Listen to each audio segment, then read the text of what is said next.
fago ruidito, pero non é un desempaquete. Bueno, un pouco empaquetados están. Sí. E imos dar un repaso, temos mesas temáticas na tenda e unha delas é mar, porque temos libros de mar a moreas. Pero todo o que teña que ver co mar, desde o máis sinxelo tipo novela de aventuras Moby Dick ata Cociña, cartografía. E libros incluso científicos. Bueno, xa vedes ahora en cando empecemos a repasalo e empezamos por estos de aquí. Vamos a empezar Flora Tristán. Vamos a empezar por Flora Tristán. Para os que non conozcan a Flora Tristán, que debían de conocelos. Hola, Flora Tristán. Vale, pois Flora Tristán era unha feminista peruana do século XIX e esta é a historia da súa navegación entre Europa e o norte de Chile, en Valparaíso. Pois para iso que non vaya. Pero era en barco de vela? É en barco de vela, hombre, século XIX. Ah, século XIX. Sí. Bueno, pensa que as feministas solamente as hai agora. No, feministas había. Pero non sabía que se fueran en barco de vela. Bueno, como había ese rollo de que nos barcos de vela non podían subir mulleres ou non sei que rollo. Isto por mar, pero claro, pero non iba a tripulación, iba de pasaxeira nun barco de cabotaxe. Vale. Por mares descoñecidos, bueno, pois sabes no interior vai contando as historias da navegación e sobre todo as exploracións. Por aquí está o famoso Capitán Cook. Pero bueno, unha versión como moi reducida, sí, ¿no? Pero bueno, para porque mira que hai exploracións como para facer ese librito. Pero tamén colle exploracións non solamente occidentais, sino tamén orientais, como neste caso. Pois non debería abarcar tanto, porque un libro ben pequeno. Pero mira que bonito. Ai, que bonito.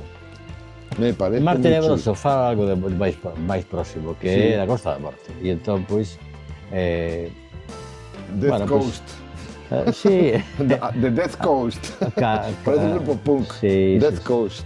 Bueno, está ben, desde o Castro de Baroña, Finisterre e tal, lugares así como un pouco míticos Míticos e místicos. Místicos, e tamén hai cementerios de ingleses, hai todo tipo de... O Río de Carnota, pois todo tipo. Pero o Río de Carnota non está no mar. Pero casi. Cando hubo o terremoto de Lisboa, chegou ao mar. E ese se parece un pouco ao de Flora Tristán. Exactamente. A capa. Porque claro, os barcos de vela parecíanse todos un pouco. Bueno, a ollos nos é como os asiáticos que se nos parecen todos. Exactamente. Bueno, esta historia está en francés e isto é de un motín a bordo. Isto é un libro bastante interesante que se chama, bueno, aquí non se ve ben o nome, pero é o renacemento do atún vermello. Que non todo atún vermello é atún vermello, porque sabedes que andan por aí a metelos en ruibarbo. Esta historia da familia Balfegó, que é unha familia moi importante da Metlla de Mar, que é en Tarragona, e que teñen, pois teñen unha factoría de engorde de atúns que é a máis importante de España. E todo o libro sobre atún vermello. Sobre atún vermello, todas as técnicas, as técnicas de pesca. Teño que ver mellor el libro del atún. A ver, preséntanos ti o libro de... Se non coñezo, Nick Stein é un cociñeiro especializado en mar, o sea, en produtos do mar, en peixe. Entonces, todo este libro son todas receitas, está en inglés, todas receitas con peixe. ¡Peixe! Porque estamos falando da mesa da caixa do mar. Bueno, este é un libro bilingüe en francés e inglés dunha fotógrafa italiana, Giorgia Fioro, que fala dos homes do mar e tal, pois fotografía marítima, pois bastante humor e tal, e bastante todo en branco e negro. Interesante. Sí, bueno, é o que se levaba no seu momento para a fotografía marítima e para sigue levando. Ai, la foto en blanco e negro. Fantástico. Temos mapas. Vías oceánicas, o Bois Oceanique, isto pois é un libro de cartografía desde o século XVI ao século XX. É moi interesante e ten mapas absolutamente inauditos. Ten moitos mapas, para os que vedes de White Lotus, os cuadros das cabeceras de White Lotus son moi dese palo. E en realidad son os fondos cartográficos da Biblioteca Nacional Francesa. É da francesa. Xentes do mar de Ferrol, porque en Ferrol hai xentes do mar. Xentes do mar de Ferrol, pois a parte de narrar historias e vivencias, é dicir, unha especie de historia local dos mariñeiros de Ferrol. Local de Ferrol. Da zona de Ferrol, pois contén numerosas fotografías que, digamos así, tamén clásicas, que como esta que está na portada, que é coloreada, e que un libro de antropoloxía, digamos, cultural, bastante localizado na zona de Ferrol. E ese está localizado en Daneborg.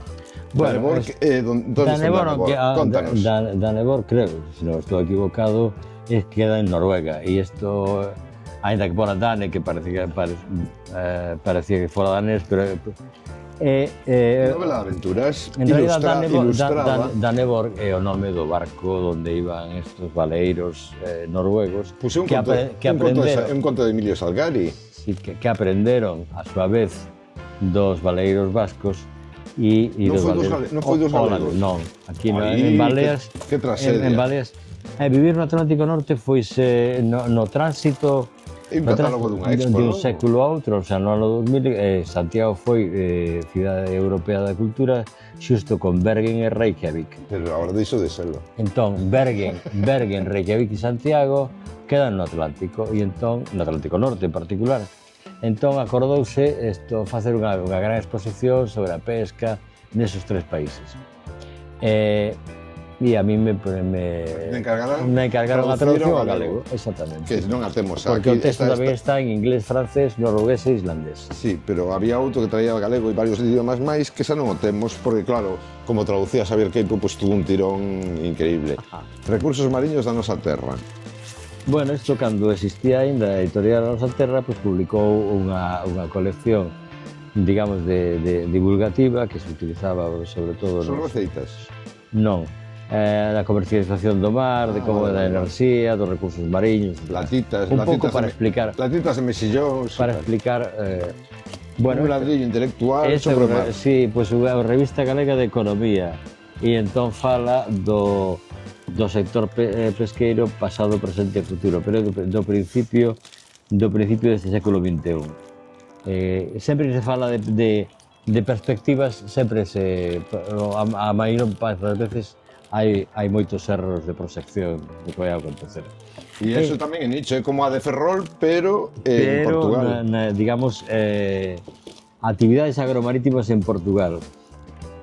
Entón, este é un libro de antropoloxía cultural donde se explica a recollida de argazos, de cacarexos, todos eles para cercar campos e aumentar a productividade dos campos.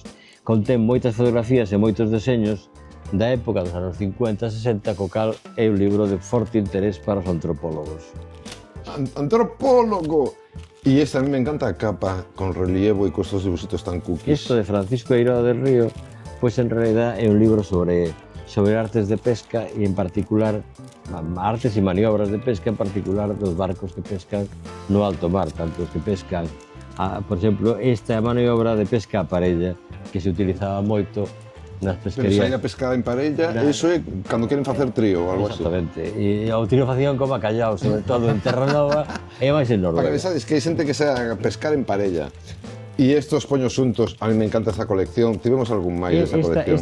Esta colección están editados nunha librería portuguesa de París que se chama Chandaigne, e entón o que fai normalmente esa librería é traducir ao francés libros portugueses antiguos. Libros portugueses antiguos sobre naufraxios. E non só, en este caso un italiano que é a aventura alrededor do mundo de Francesco Carletti, e outro é o naufraxio de Bottencoe, que era un barco holandés que naufragou na zona das Illas das Especies. Pero editan espectacularmente, para ser unha editorial dunha librería portuguesa en París. Sí, pero ten que se chama edición Chandaigne e unha... Son impecables. Absolutamente maravilloso. E este barco é un peixe. Sí, mira. Unha especie de tritón que se convierte en barco. Pero, de verdad, as edicións super cuidadas, super bonitas. Con papel moi bo e con moito material gráfico. Sí, logo que escollen novelas moi curiosas. Aria, polos medios que teñas a man, Parle-moi du bord. Isto é a típica novela de iniciación donde o autor... De iniciación? De iniciación á vida adulta. Donde como se chama? o autor, o narrador, sigue a unha serie de rapaces que tienen as súas primeiras experiencias de todo tipo no mar. Pero, como se llama? Grumetes, os rapaces que estaban... Sí, nos barcos que iba no Bacallao era o Cho, que era o axudante do cociñeiro. Que lo de grumetes sonaba un pouco de... Oye, Oye, Gru. Oye, Gru. Este é un clásico da literatura científica de divulgación de Martin Wells. Tanto como un clásico, sí. É un zoólogo moi experimentado que fai unha compilación de 25 relatos sobre diferentes organismos marítimos. El mismo co seu organismo. Da costa. E, bueno, está traducido, en este caso está traducido ao francés do original inglés, pero é un libro moi recomendable para os biólogos. Este es un ladrillazo. Este pode considerarse esto un ladrillo o pode no. Quer decir, si non te interesa muitísimo o tema, se che cae claro, das mans. Pero pode considerarse tamén pois unha especie de explicación da estrategia portuguesa do mar desde a finalización, desde a exploración do Índico ao principio, cando comenzaron, hasta como se acabaron as colonias e como ahora está en Hong Kong e Macao, e como ahora están un pouco Hong Kong non foi portuguesa nunca. Non, foi Macao. Foi inglesa. Era Macao. E entón agora o valor xeoestratégico que teñen as illas de Madeira e dos Azores. É increíble, porque unha illa de Madeira flota. Como é o caso. Bueno, son tontunos, pero cada un ten que lidiar co que ten.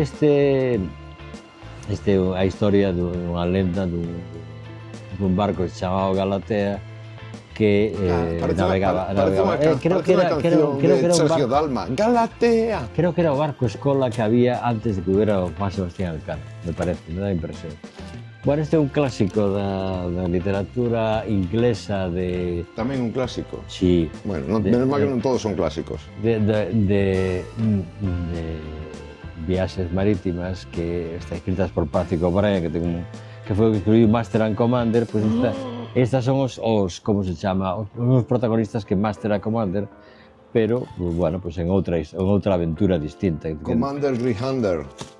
Nautilus, a corbeta Nautilus aparellada en fragata, nela fun eu dar a volta ao mundo. ¡Uah! Bueno, pois este Nautilus é un buque escola que aquí narra o seu traxecto de Bos Aires a Valparaíso e de Australia a Nova Zelanda. Como podes ver, hai literatura científica, hai receitas, hai libros de fotografía, hai novelas e todo o mar. Voyage of Delusion. Mira, este escribiu sobre o mesmo, ti escribiste sobre o mesmo tema, a búsqueda do paso do noroeste. Exactamente, este é unha compilación de varias viaxes que había para o paso do noroeste, tanto desde o Atlántico como do Pacífico. Eles o que querían conseguir era... Esta é a novela de Xavier Quempo que se chama O paso do noroeste, que en realidad tamén fan o mesmo, buscar o paso polo noroeste. O que querían conseguir... Momento de autopromoción. Bárbaro. Eles o que querían conseguir é un paso polo norte do Canadá para competir entre co canal de Panamá ou coa ruta marítima, sobre todo coa ruta marítima que había polo sur do continente, que estaba dominada polos españoles. Porque Canadá non dá.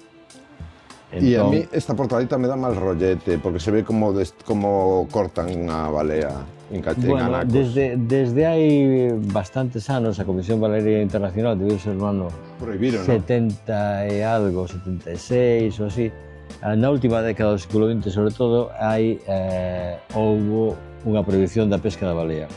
Pero se conservou, para fines científicos, entre aspas, que é o que fan os xaponeses e os noruegueses. Pero hai un pobo en Noruega e outro en Xapón, non? Que cando chegan as baleas, vais a todo o pobo, os rodean e as masacran. Son as Illas Faroe, pero bueno, tamén hai en Xapón. En Xapón e nas Illas Faroe. E isto é... Faroe de Vigo? Un pouco máis ao norte. Pola voz de Galicia. Esta é unha pesquería de subsistencia dos aborixes de Groenlandia. Ese lugar que Donald Trump quere asimilar. Pero si non asimila, ese señor non asimila. A ver, con cal pechamos. Vamos a... Mira que portadón. La mer. La mer se pode interpretar como pasar a lingua, pero en francés é el mar. En realidad isto é o que fala un pouco é dos costumes que había nos diferentes barcos de pesca, incluído as dietas... Pero é novela, non? No, é un... É un ensayo? É un ensayo sobre a naturaleza... Con unha portada tan fantástica, pensei que sería ensayo. A relación do home co mar. Hai un home que se relaciona co mar. E pechamos con Capitanes Intrépidos de Rudyard Kipling.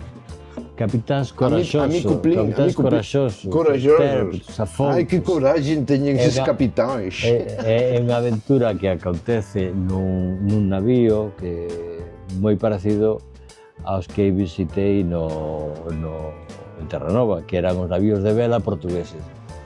De feito, un dos